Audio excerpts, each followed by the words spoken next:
I want Growing Happy to be a really positive place where people can explore and improve their mental and physical health together. When I was 10 or 11 years old, I can remember standing up at one of my assemblies and being asked, what do you want to be when you grow up? And I can remember big nostrils, standing up with my nose in the air and saying, whatever I want to do in my life, I really want to be happy. I want Growing Happy to be my life's work, and I want it to make a real difference to society.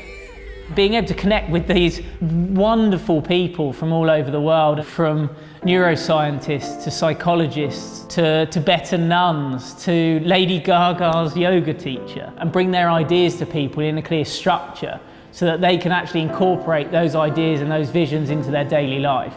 People talk about physical health all the time, but I don't think there's enough focus on mental health, and I don't think there's enough focus on mental and physical health coming together. Growing Happy can be a community, a space where people really connect and grow together and improve together and try different things. We're going to beautifully film content from expert instructors right across the world and allow you on the app to spend 10-15 minutes every morning or every evening trying these routines and building them as habits and building them into your everyday.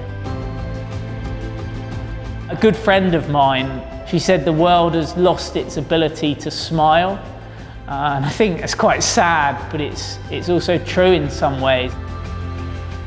I think it can be a community that's a force for good, a force for change.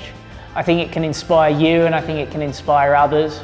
And I think that's what the world needs right now. I think they need an inspiring future. And I think we've got the ability to do that with Growing Happy.